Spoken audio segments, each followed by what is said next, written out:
आखिर कौन है बुआ? हमारे बाप के पास जो दौलत है, हमारे दादा की दी हुई उस दौलत में से अपने हिस्से को माफ करने वाली हस्ती का नाम है बुआ।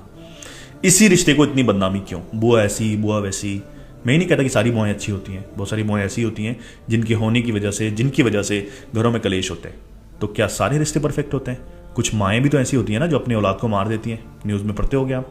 कुछ बाप भी ऐसे होते हैं जो अपनी औलाद के साथ इंसाफ नहीं करते। फिर इस रिश्ते के साथ इतनी नाइंसाफी क्यों?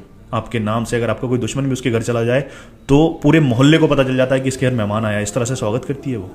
आपके घर वो आए तो पता ही नहीं चलता कब आई कब चली गई। आपकी बीवी की बहन आती है तो उसका अच्छा स्वागत होता है, उसको गैरों के जैसे बर्ताव किया जाता है, जबकि उसका हक बनता है घर पे।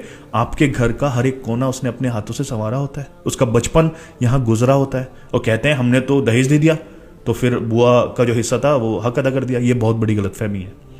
उसकी शादी में अगर खर्च होता है तो आपकी शादी में भी तो खर्च हुआ है ना, तो फिर आपने उसका हिस्सा कैसे दे दिया? उसका हक बनता है, या तो आप उसको दोगे या फिर वो माफ करेगी, वरना ऊपर जाके आपको देना पड़ेगा। एक भाई की कामयाबी बहन के पूरे गांव को पता होती है क्योंकि वो दिल से खुश होती है। एक बहन की दुआ भाई के लिए कभी रद्द नहीं होती।